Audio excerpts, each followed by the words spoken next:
as fast as we can today. Yes. Hello, Tym Moss. Hello, Wendy Stuart. How are you? I am well, and hello to everyone who's tuning in for If These Walls Could Talk. Wendy's having a little meltdown. You know I love to share my neuroses with my audience. I can't get the do not disturb thing off of my phone. And so far I've Googled, this kind of stuff freaks me out. So later on today, I'll just go on ChatGPT, ChatGPT for me has been amazing. Oh, good. Better than a partner. Uh-huh. ChatGPT is, my little assistant that can be anything that I need at any given time. I'm high maintenance, I realize that.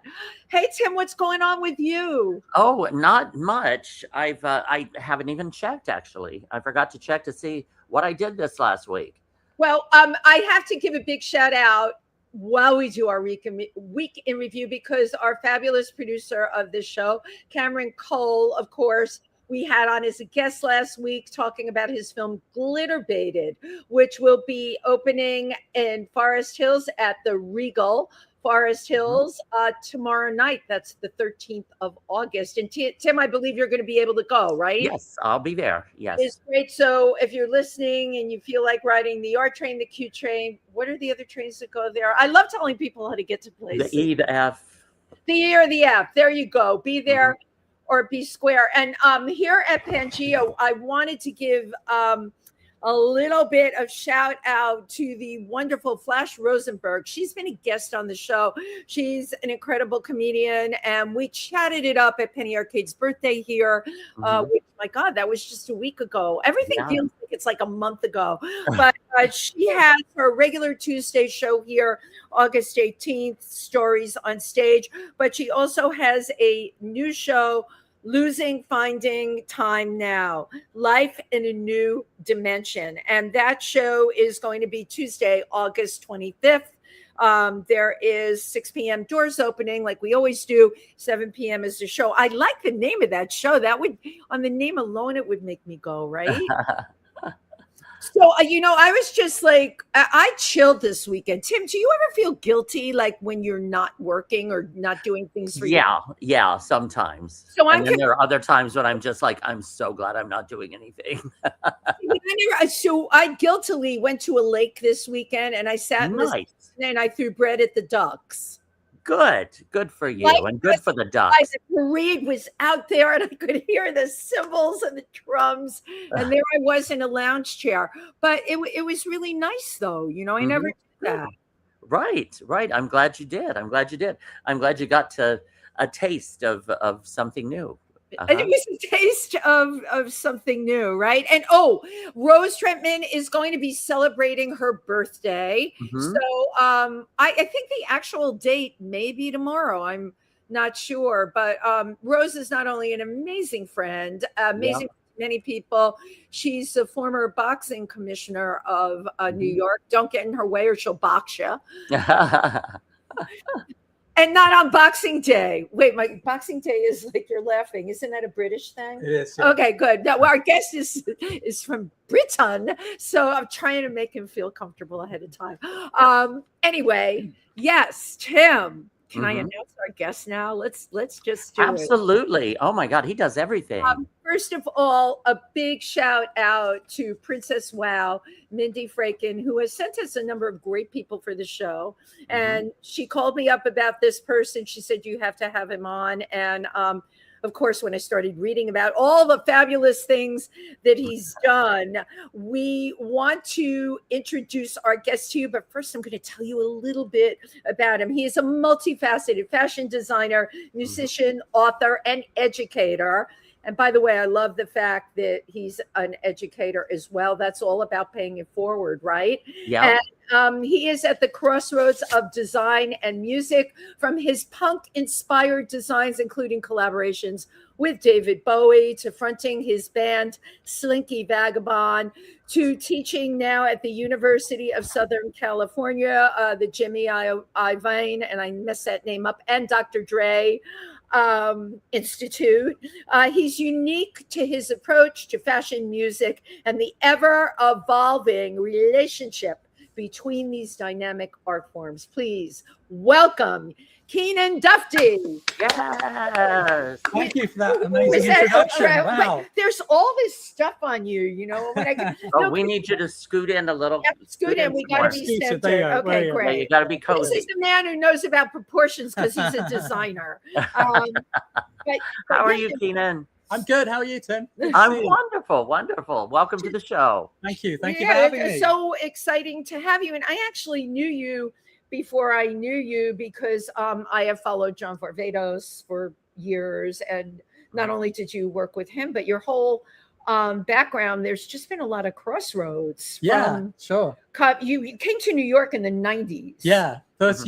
Literally 33 years ago last week. Do you mark the days? I do. So I used to actually live a couple of doors away from Pangea. Can you believe that? Right? At 188 Second Avenue.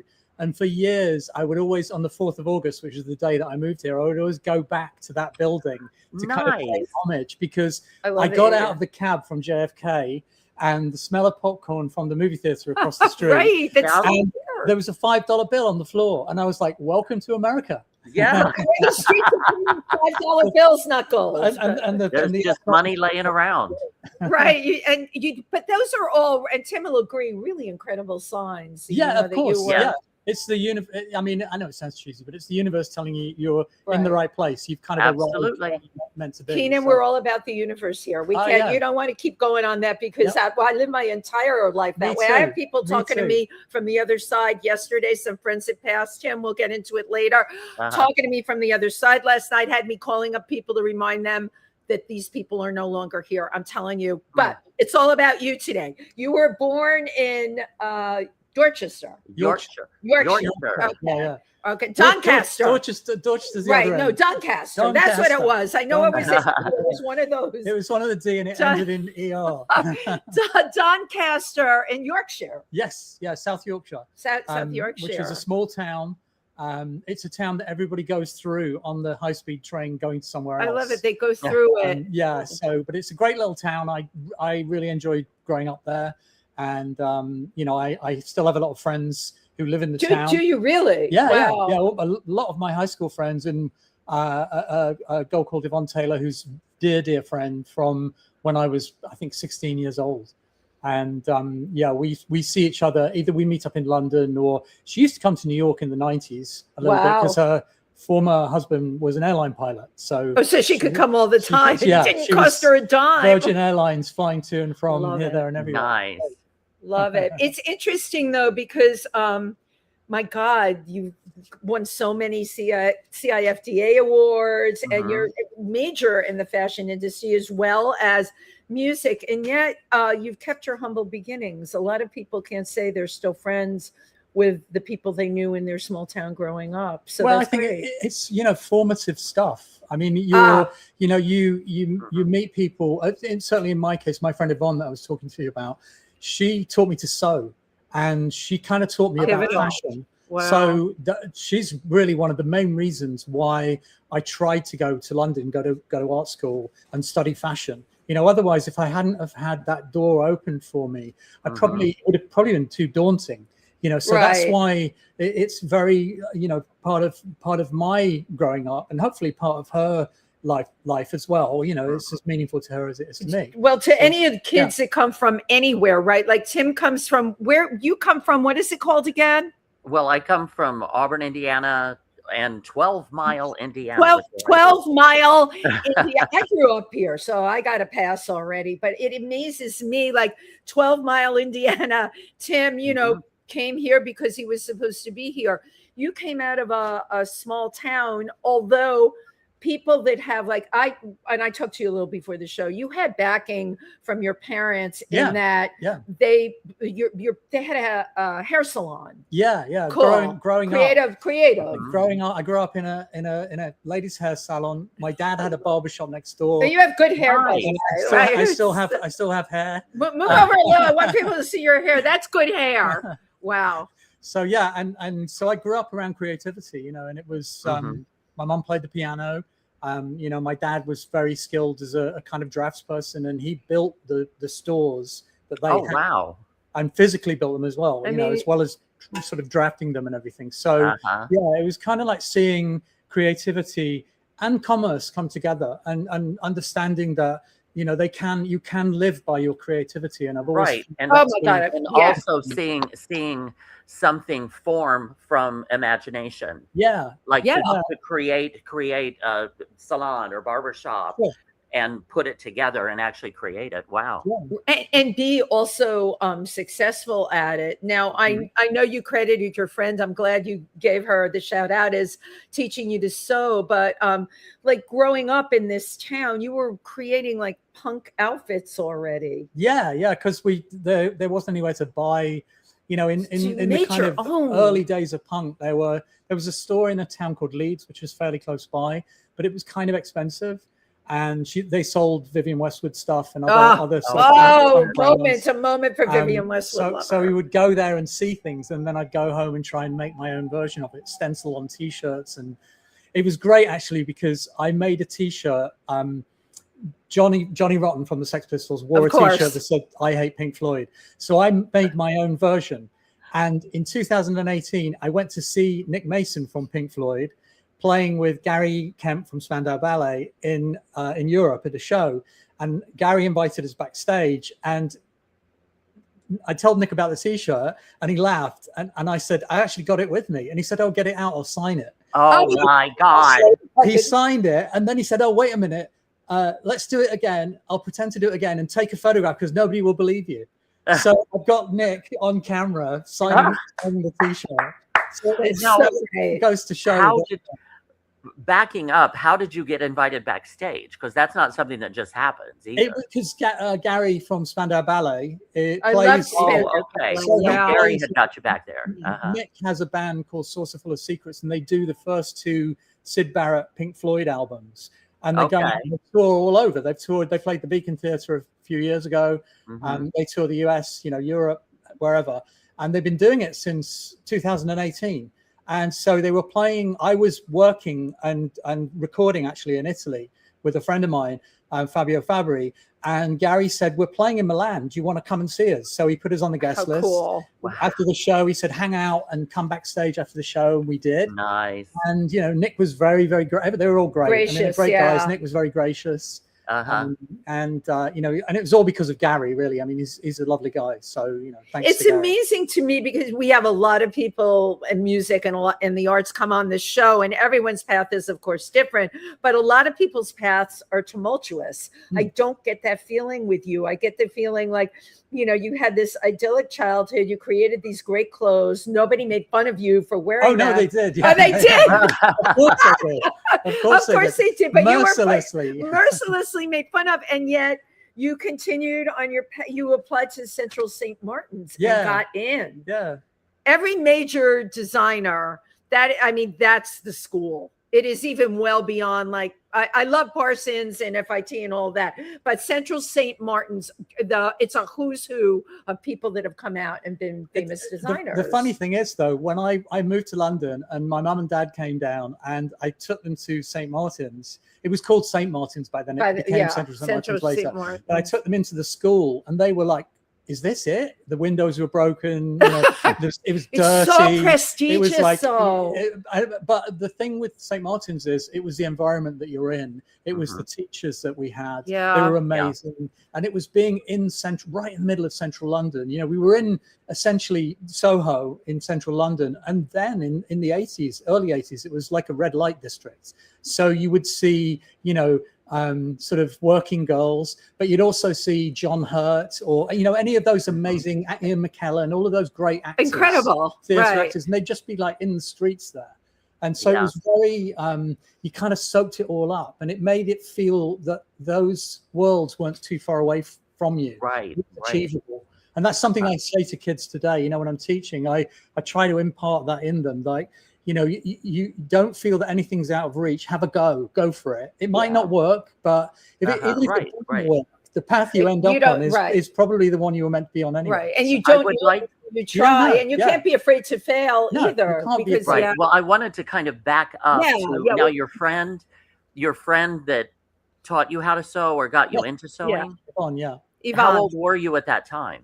Well, so I was 16, and Yvonne and I was in a band with a guy who was my friend Yvonne's ex-boyfriend at that time, and another guy, Nick, who Dennis was Yvonne's ex-boyfriend. Nick was also the third member, and it was a new romantic band. So we were all in full makeup and, you know, suede pixie boots, the whole thing. Yeah. And they were all they were 5 years older than me, so they were like my kind of in a way older siblings. Yeah, I was like mentors. I was like the annoying. Yeah. I was like the annoying the little annoying brother, kid. you know, who sort of like, you know, they had to put up with me, I think. But they took me to great clubs. I mean, we used to go out all the time, and my mum and dad, you know, to their credit, they would allow me to do this, you know, and to their credit, to right? their credit, yeah. you know, they wouldn't like say no, you shouldn't do it.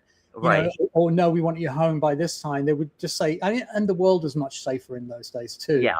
But we would go, you know, Yvonne, who was so organized, would like hire a minibus, and we'd all go to Birmingham to where Duran Duran were. Oh, stop it! I can't.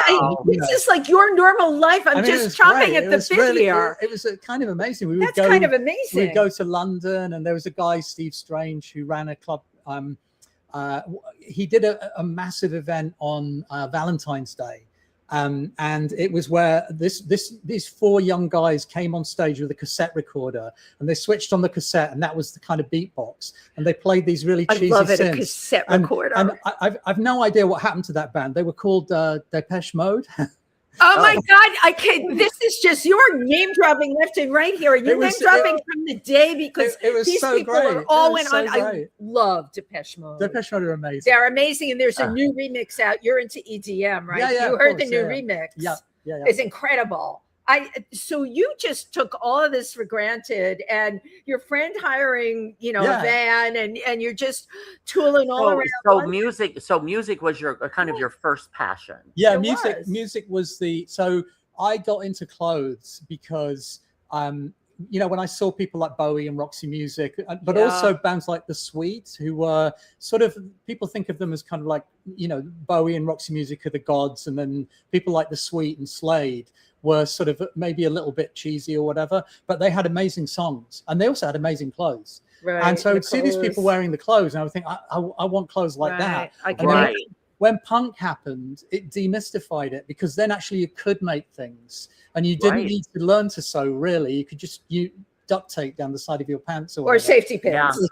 Or safety pins. If it fell apart at a show, it didn't matter. Even better. It was like, you know, it was great. And I loved the New York Dolls, and the New York Dolls two albums, which their first and second album were released in the UK as a double album in a black cover with their white faces on the cover, and it wasn't their proper logo with the lipstick, but it was a pink logo, and they're really high shoes, you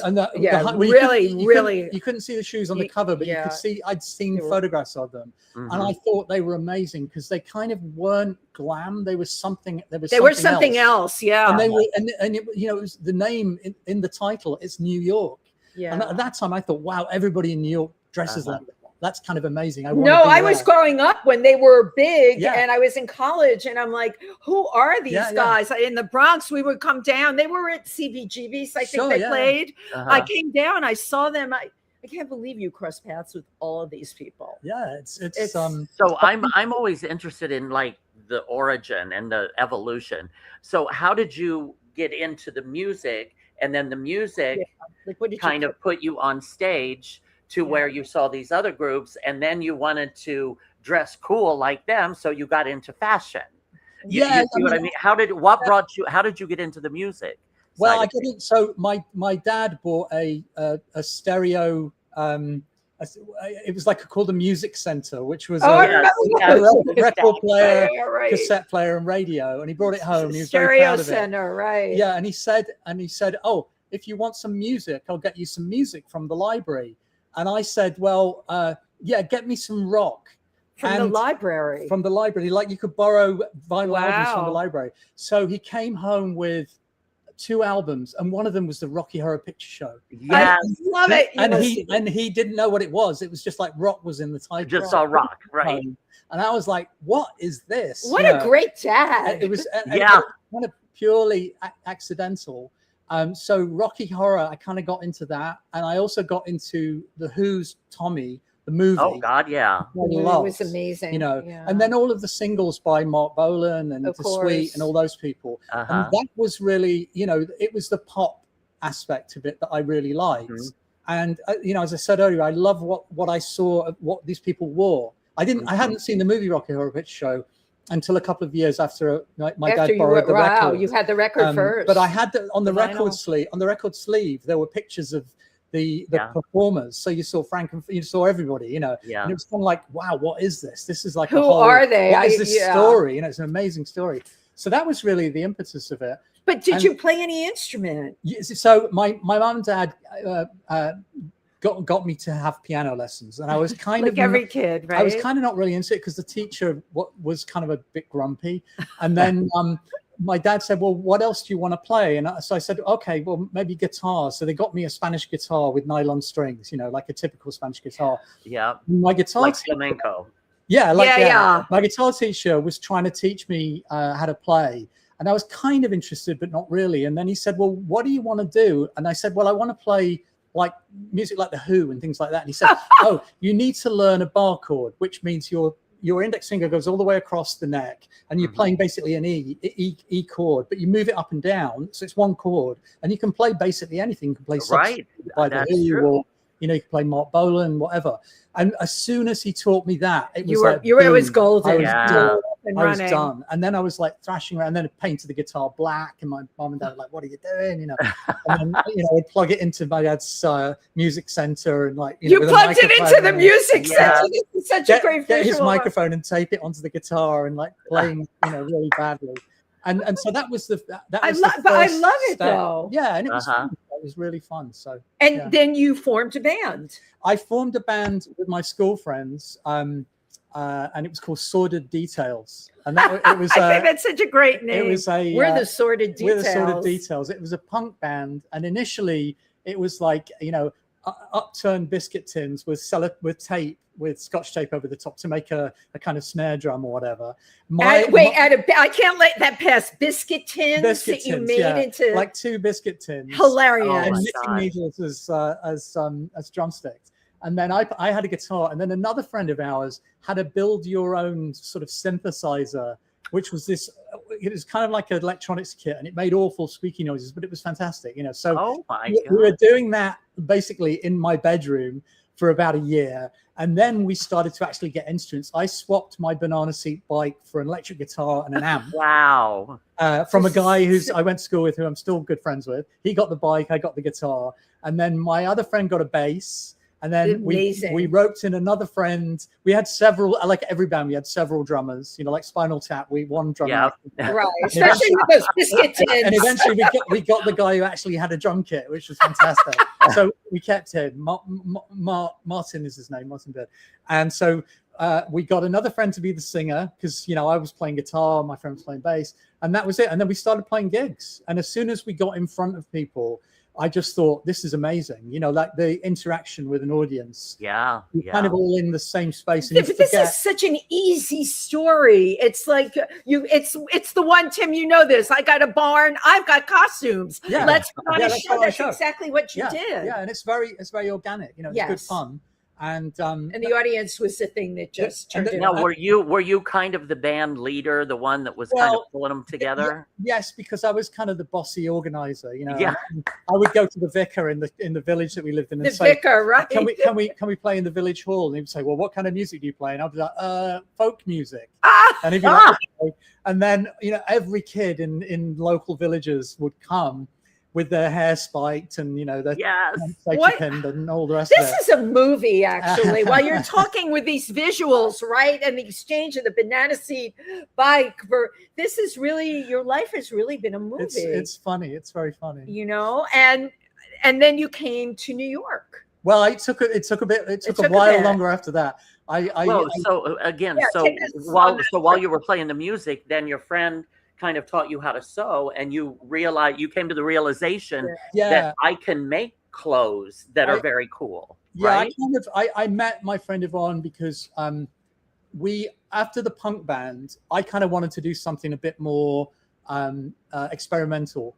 And so with another friend, we the punk band kind of all drifted apart. That was, I mean, we all know each other. We're all still friends. Your very first band. Yeah. Your very first and band. then with another friend of mine, we had a synthesizer, a drum machine, a slideshow with pictures from like Dr. Caligari and, you know, all the Fritz Lang slides. Multimedia presentation. I mean, all bands used to do that at this time. I mean, I was working a slide projector, playing a guitar and switching the, you know, drum machine on and off all at the same time. Oh my God, I love that. We got a gig, right? And it was in Doncaster, in the basement again of a church hall. And it was supporting this local band called B Troop, which were named after the TV show. And we got up and we played our like 6 songs, and it was kind of like very industrial, very sort of dark, and the 2 of us wore black, and you know, and then afterwards a guy came up to us and he said, "Oh, that was really interesting. I write for a music paper. Can I review you?" And the music paper was Sounds, which in the UK there was Sounds, New Musical Express, Melody Maker, and Record Mirror. So our first gig was reviewed in national, and I thought this is easy, you know, like it wasn't necessarily a good review. It was I think he said we were migraine inducing and sounded like a cross between the band Bauhaus and an Electrolux vacuum cleaner. Oh my God! Which I thought I pulled both of those quotes out, and I would use them for years afterwards. Yes. I had them on my resume until probably 10 years ago. Electrolux vacuum cleaners are fabulous, and they last forever. My mother had one. They do. It was a good review, Keenan. I was hoping to get sponsorship from Electrolux. Amazing. So, but again, and you teach this, right? Yeah. You got a bad review. Yeah. You go on, right? And you take what you can out of it, you make it positive, and then you go on. Yeah. I mean, it was an affirmation, you know, to kind of get that notice in a national publication when you're in a town that, you know, it's only 1.5 hours on the train from London, which is in the United States, that's nothing, but in the UK at that time it was like a universe. There was no social media. In my house we had what's called a party line, which meant we shared our phone line with another home. So, you know, like getting a review like that was kind of wow, you know, we can do this. Absolutely. And you know, so through that show there was a guy who was at the gig, and he came up to us afterwards and he said, "Oh, I really like what you're doing. I've got a drum machine. Can I join your band?" And he said he had this really good drum machine.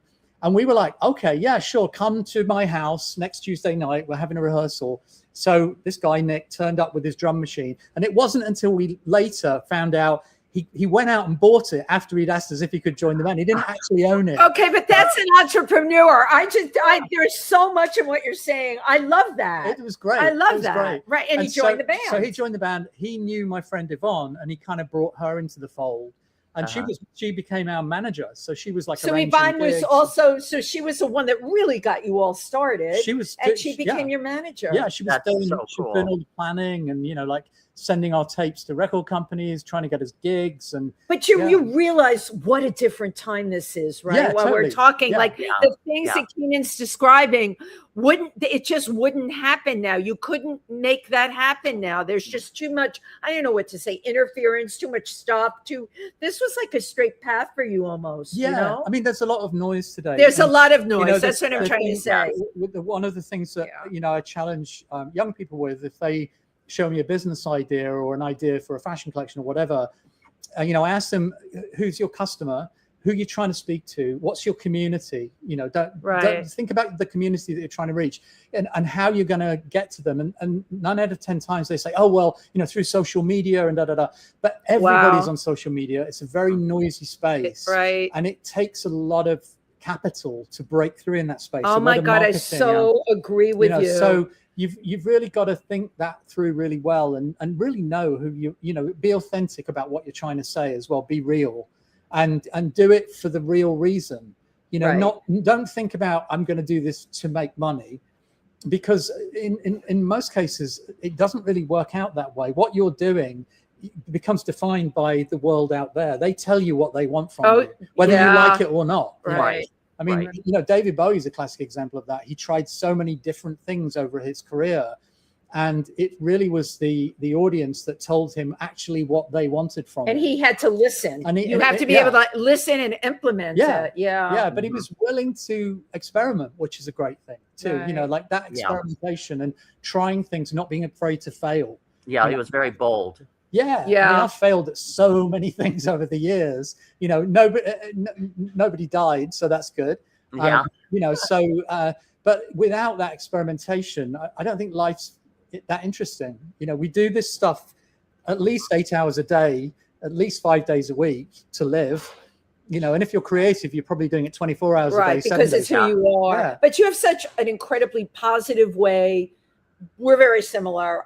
That's how I look at life, right? Someone said to me, I was a blade of grass coming up through cement. That is who I am, because there's always another way to skin a cat, pardon the pun, or I think your cats are at the vet. But how did you have such a positive attitude? Is it your parents? Because, you know, I think so. I think my mom and dad are very, my mom especially is very, you know, sees the positivity in everything. The good, you know, the good in things. She finds, you know, she'll say to me, I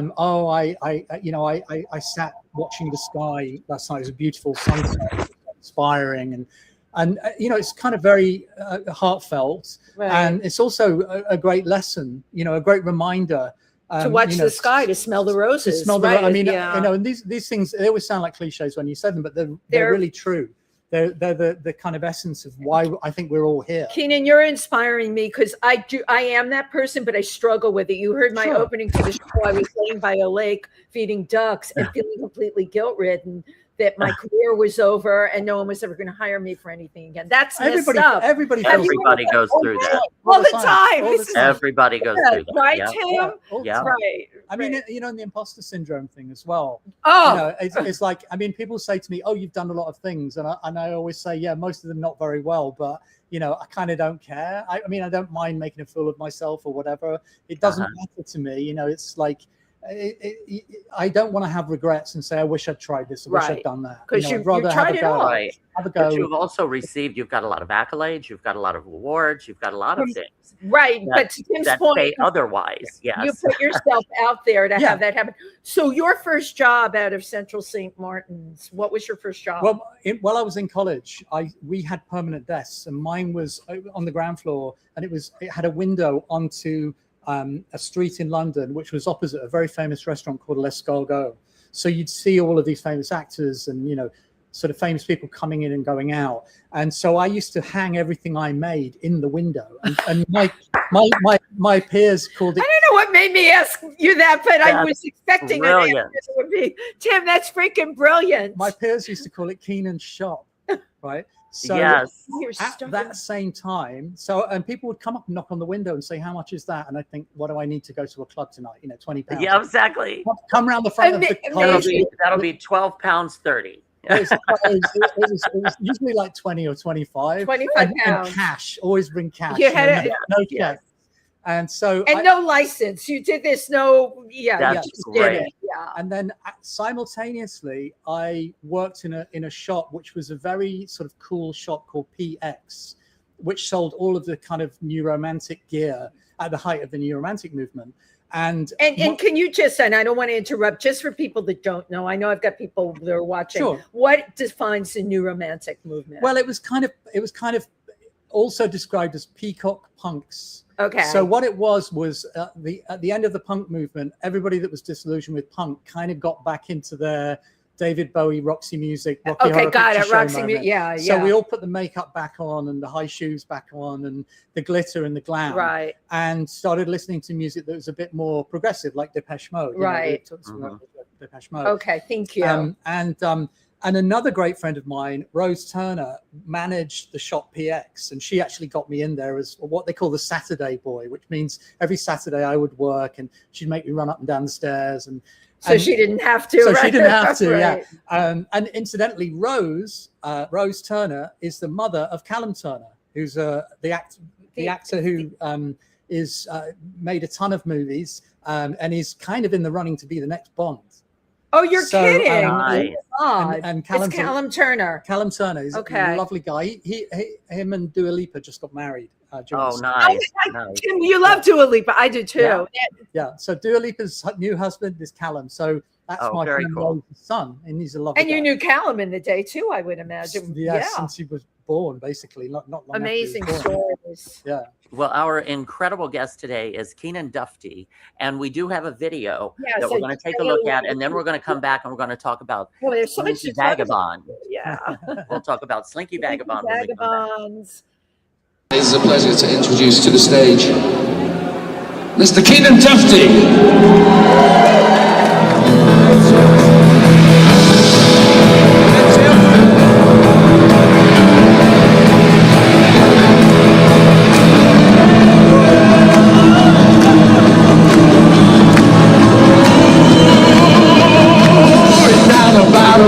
Singing a song, that's my kind of hero gone wrong.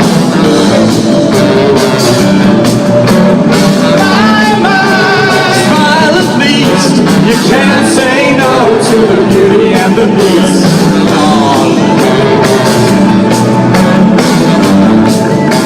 I'm afraid of Americans, I'm afraid of the world, I'm afraid I can't help it. I'm afraid I can't. I'm afraid of Americans. I'm afraid of the world. I'm afraid I can't help it. I'm afraid I can't. I'm afraid of Americans.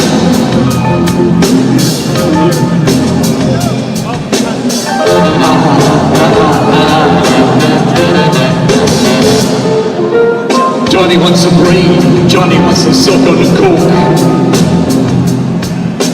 Johnny wants a woman. Johnny wants to think of a joke.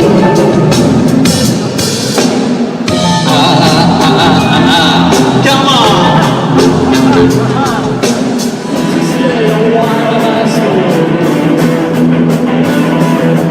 Yes, my love, and I gave her a dangerous smile. And now she's swimming in the streets to the time, so she died. Oh, well, I love the little girl, and I love her till the day she died. She said, choose the times down, jealousy scream, playing the lights, sing the one on me. Scary monsters, super creeps, keeps me running scared. Scary monsters.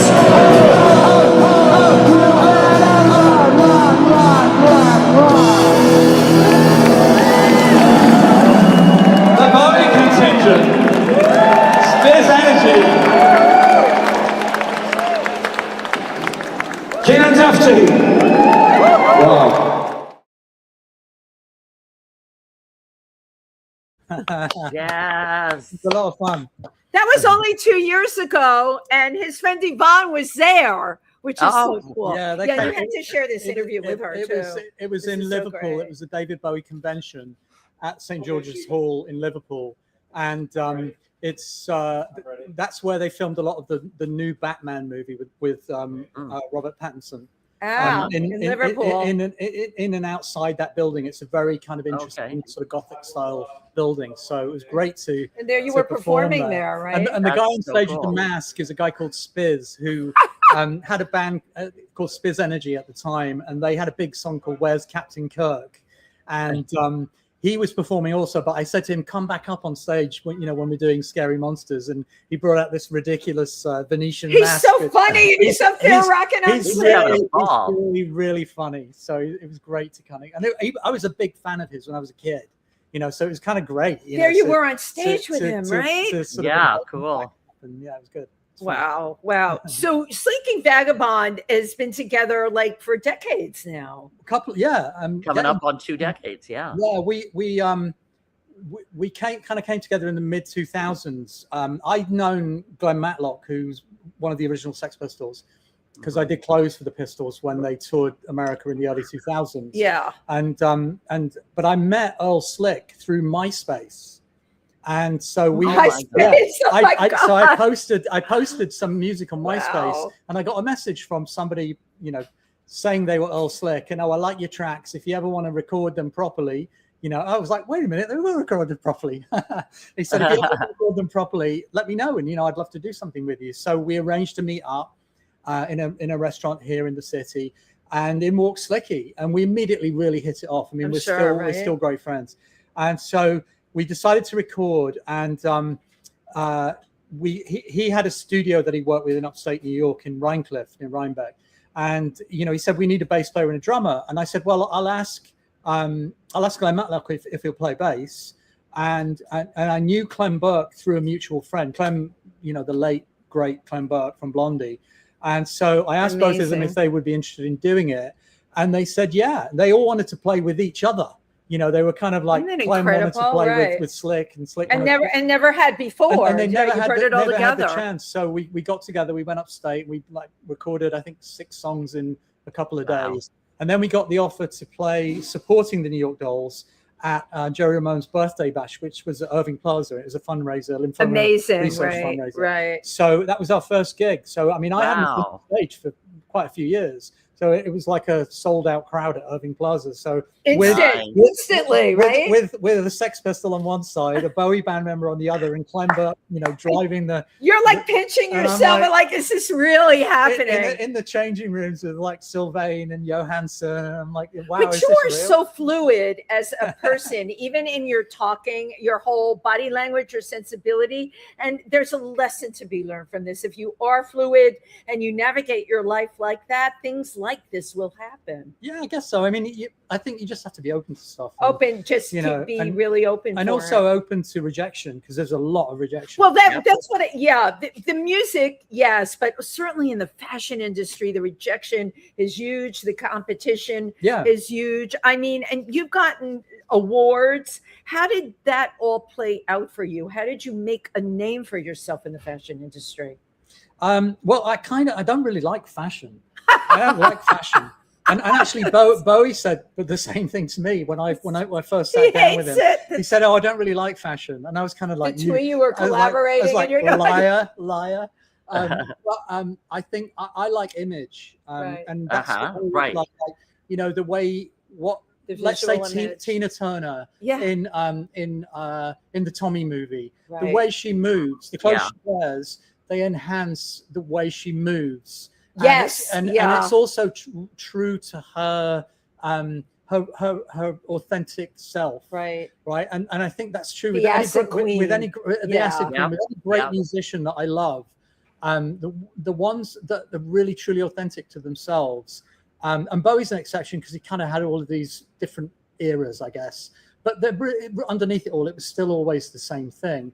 But iconic musicians usually carve out an image for themselves, and they're very repetitive. They kind of do the same thing, and their audience stay with them because of that. Well, that's branding. That's what we think about branding. Yeah. And so I've always really loved that. I've always been fascinated by that.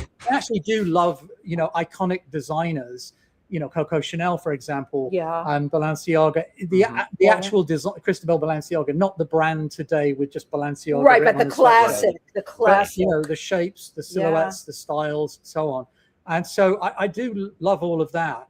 But I think it's because I've never really cared for being part of the fashion mainstream. Right. I've never really cared about success, let's say.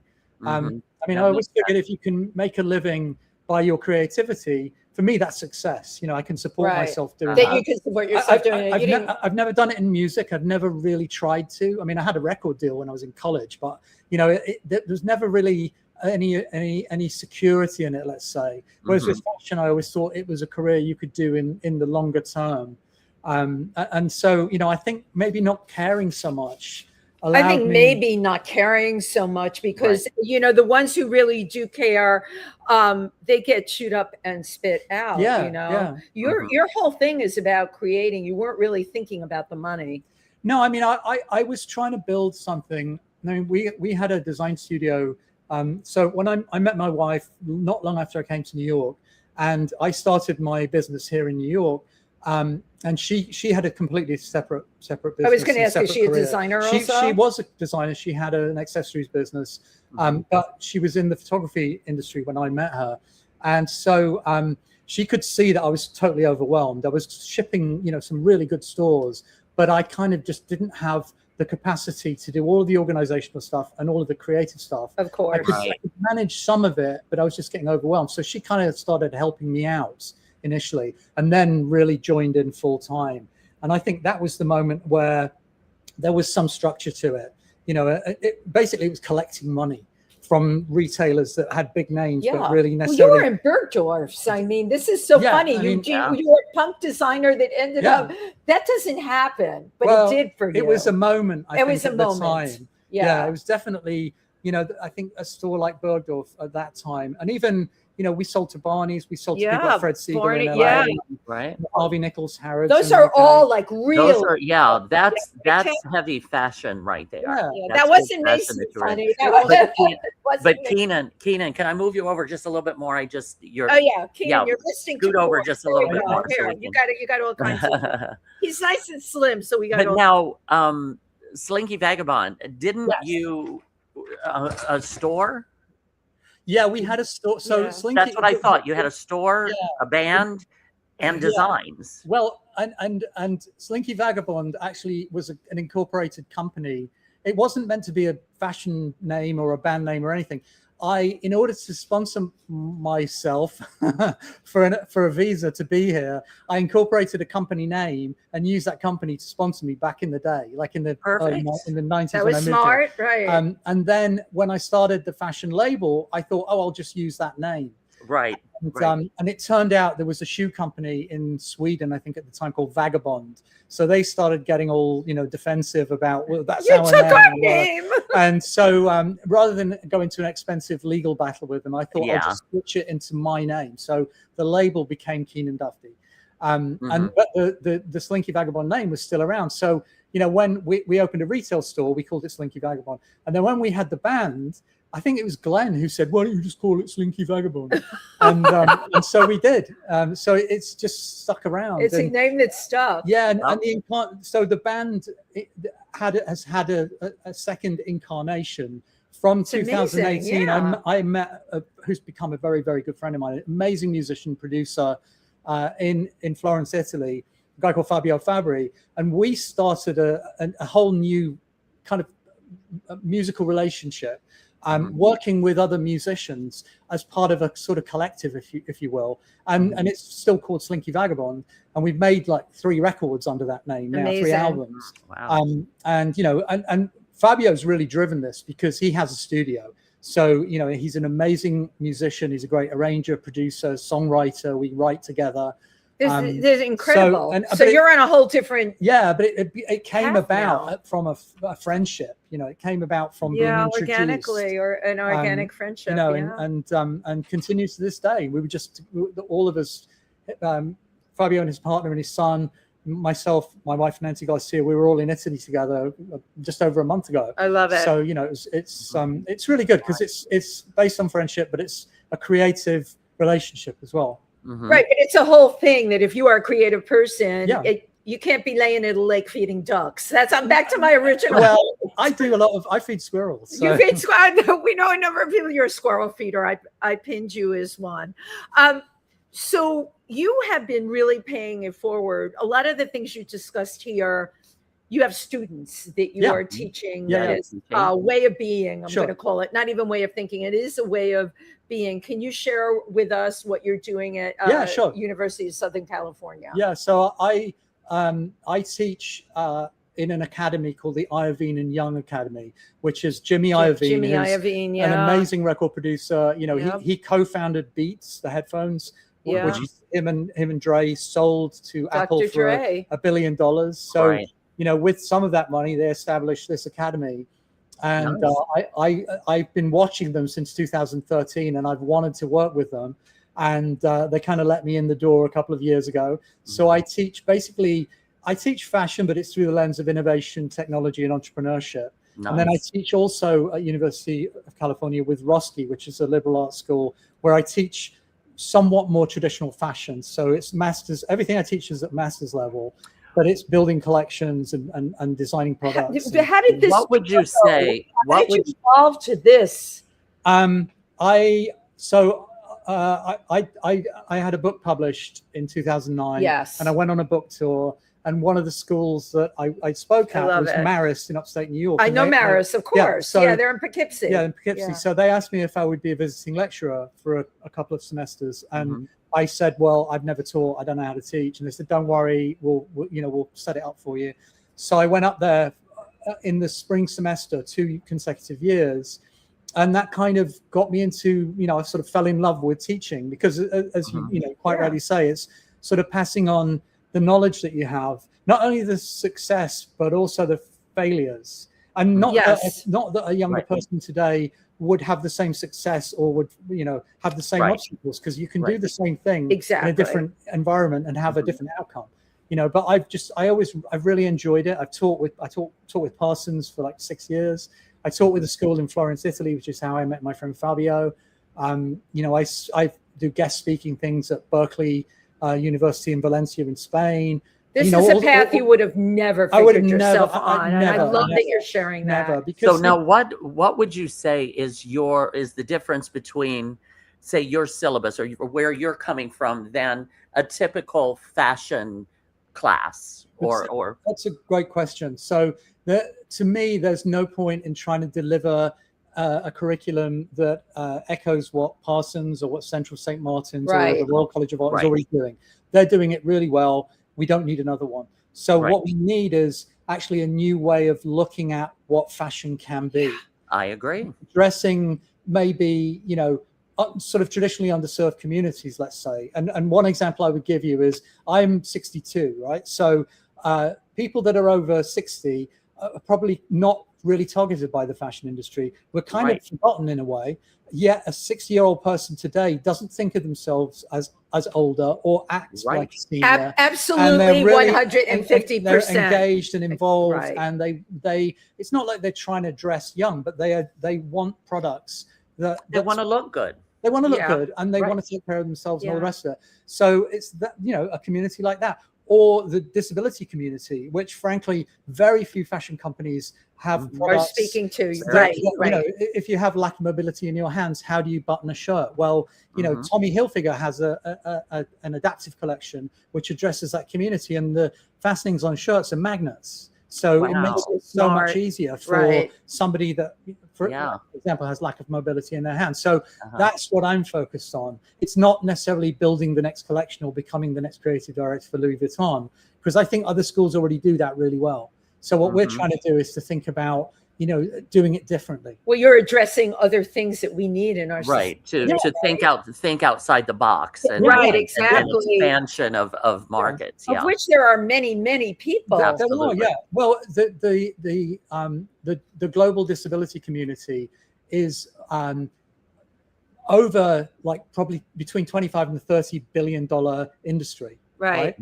So if you address it purely from everybody's, the society today, unfortunately, has been recalibrated all about economics. Yep. But if you want to talk about economics, okay, there's a mass market for you. So look at that and think about it and think how you can address it.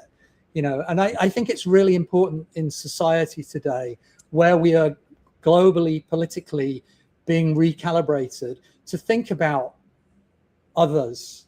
It's more important today than it was 5 years ago. Right.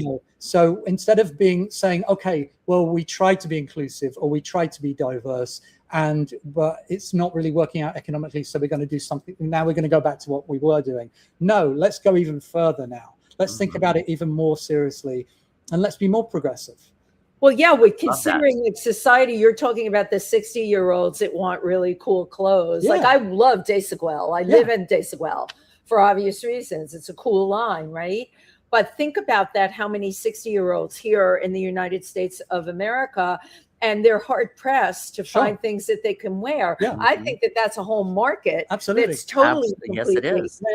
Untapped. And I don't know why, because they have money to spend. The money's there. They got the money. So that's actually the kind of baby boomer generation is the richest generation of the millennials and Gen Zs and so on. So why did they're not being addressed? But I think, unfortunately, the fashion industry's always been a youth-orientated industry, and continues to be. And I kind of have been critical. I've mostly worked for myself in my career, but I have worked for other companies at certain times. And I've been very critical of that a designer might put skinny, wafy people on a runway, but actually the cost, 14 years old, the cost of the clothing, that person mostly can't afford those clothes. Right. And who can afford it is somebody who's 55, 60 years old, who actually is not that body type, because you can't. Right. It doesn't matter. I go to the gym every morning. I'm religious about what I eat, and you cannot have the body of a 25-year-old. Absolutely. No matter what. No matter what. So think about, don't make the sleeves too tight on a jacket, because a guy like me, it doesn't matter. I've got this is hanging down whether I like it or not. So account for that. Keenan, I've been a fit model for 50 years. Okay. And as I say, I cover the asses of the masses. Yeah. But I have to take that stuff that the 14-year-old wore on the runway, and I have to make someone that is a size 12 look good in it. How do I do that? I have to address the fabrics. I have to address the cut. All right. I have to address how it's going to drape on a person when it's done. It's everything a designer does. But I can tell you there are big gapes in fashion because of it. There are, absolutely. There are. And it's not just, as I was mentioning earlier, it's not just age demographics, but it's cultural, it's economic too. Today we become very critical of fast fashion, and myself, I had my line at Target for 3 years, and Target's fast fashion. So I what I feel about fast fashion is there's an accessibility to it to people that wouldn't necessarily have maybe the disposable income to afford what they see on a runway or in a TV show. I think it's great. Why shouldn't they have it? They should be able to have it. What I think we need to do with fast fashion is, again, think about it so it's less damaging to the environment. It's more thoughtful. It's more considerate. Well, you have a line. You're doing a line of sustainability clothing now. We do. I have a line again with a friend of mine, Francesco Michelacci, who is a manufacturer who's based in Florence, Italy, and we do a line called University of Failure, which we sell. I love that that's the name, University of Failure. Well, we had to come up with something, so that was it. We sell it. Francesco has a factory with a circular water system, with solar panel heating and power and all the rest of it. He does that because you have to do that in Tuscany. It's not legal to put polluted water back into the drainage system. You have to take all the dyes and the pigments and everything out of the water before you put it into the drainage system. Wow. So he doesn't even sell what he does as sustainable. For him, he says, "Oh no, I don't want to be like, talking about that. We have to do it. We should do it." Right. And what he says is, once I put it on a truck and it leaves my factory, I'm not in control of it after that anyway. Sure. So, a truck can be, throwing out diesel fumes into the atmosphere. There's nothing I can do about that. If you go into a retailer that, uses tons of power, there's nothing I can do about that. So, there's a degree at which you can talk about it, but in a way it becomes kind of greenwashing. And he, to his credit, he doesn't want to do that. Of course. I think he does it because it's the right thing to do. It's his intention to do it right. And that's, there's something to be said for that, right? Yeah, and it probably costs him, I know it costs him more money to do that than it would to do the alternative. But he's a very responsible human being, and I really value that. Yeah. So, it's obvious that you do. So here we are in 2026. You've been through so many different eras. Do you at this point consider yourself an insider or an outsider? I'm always an outsider. I'm always an outsider. But I think that's part of, that sort of imposter syndrome thing that I think most people deal with. Syndrome, you never feel like you're sort of part of the establishment. Right. I always feel I'm going to be found out. Someone's going to blow the web. But found out about what? There's out what? And I just always feel, they can see something. I think that's part of the human condition that we're, most people, the people that aren't like that, I think, everybody's a bit. I'm a total narcissist, but the people that have narcissistic personality disorder and a sociopath, they're the ones that don't think they're going to be found out. And what they don't realize is everybody already knows. Right. You know? Yeah. Everybody sees it a mile away. It doesn't matter how great they say they are. Everybody sees it, and they're a total fake in plain view. So. Right. Oh, well, Keenan Duffty, thank you so much. This has been, you are absolutely fascinating. You have had an incredible life. And we've got some comments that have come in during the show. Okay. Sue Genero, our dear friend, who is also a designer from Massachusetts, said, hello, dolls. Hello, I love this. Okay. Momo Cabrera, hello. I hope you're enjoying this today. Jimmy Starr, love Kana Difty. Jimmy wore your stuff. He told me when I told him you should be on his show too. Thank you. Definitely. Russell. John Jimmy Griffin in San Diego. Cool that you're here today. Curious what a creative risk you took that changed your career in an unexpected way. Love that. That's a great question. That's a very, very good question. Great question. Well, I mean, I think certainly in fashion, the risk that I took, which was a calculated one, was taking my fashion label, which was in kind of premium stores around the world, and taking it to Target. I mean, that was a big risk. Yeah. Because in a way, what that can result in is high-end stores saying, no, we don't want you anymore because you were in Target, right? But you know, I think I learned a lot from doing that, and Target were extreme and such an honorable company to work with. They were, you know, they live by their word, and you know, anything that anyone has negative to say about big box stores, I would say, in my experience with Target, I don't know about other but your experience, it was a good experience. Was a good one, and they taught me a lot. You know, that's nice to hear. Yeah.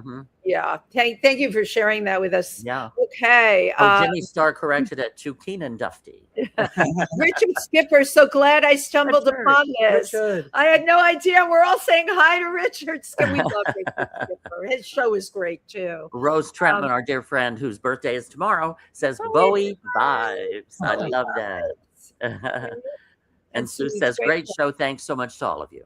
Thank you, Suze, for tuning in. So great having you. Where's your next? What's your next? Like whatever your next is. I bet you're going to be an astronaut. So my wife asked me if you know, with all of the sort of space tourism that's going on, my wife asked me if you had a chance to do that, would you do it? She wouldn't do it in a million years. She said, oh, you mean actually the space travel? Yeah, and I said I would definitely do it if I had the same chance. here in a second. I can hook you up. Why not? You know, I can actually hook you up. I'm a member of the Explorers Club, and a lot of my friends have already been to space. They've done the G-Force thing. That's what a lot of them are doing now. You want to do G-Force, I can totally hook you up. They call it the vomit comet. I'm in. There's a reason why. Right. Yeah. If you want to go to space, I'll do it.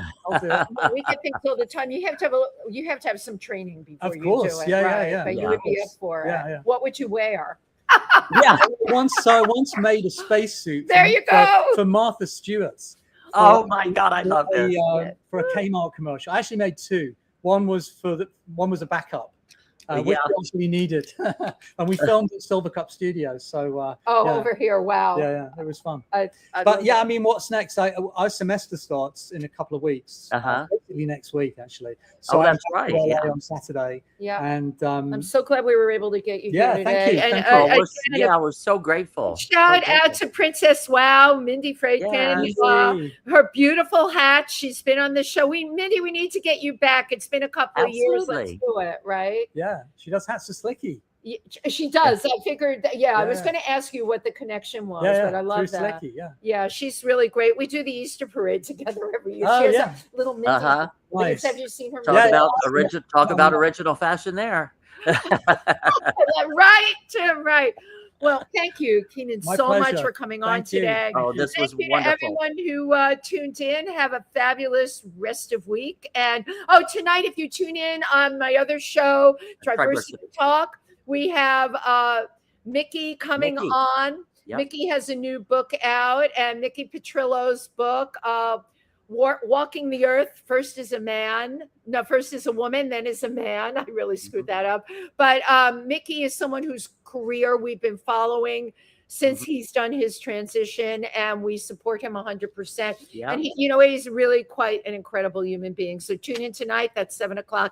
Thank you, everybody. See you next week. Bye-bye. Bye.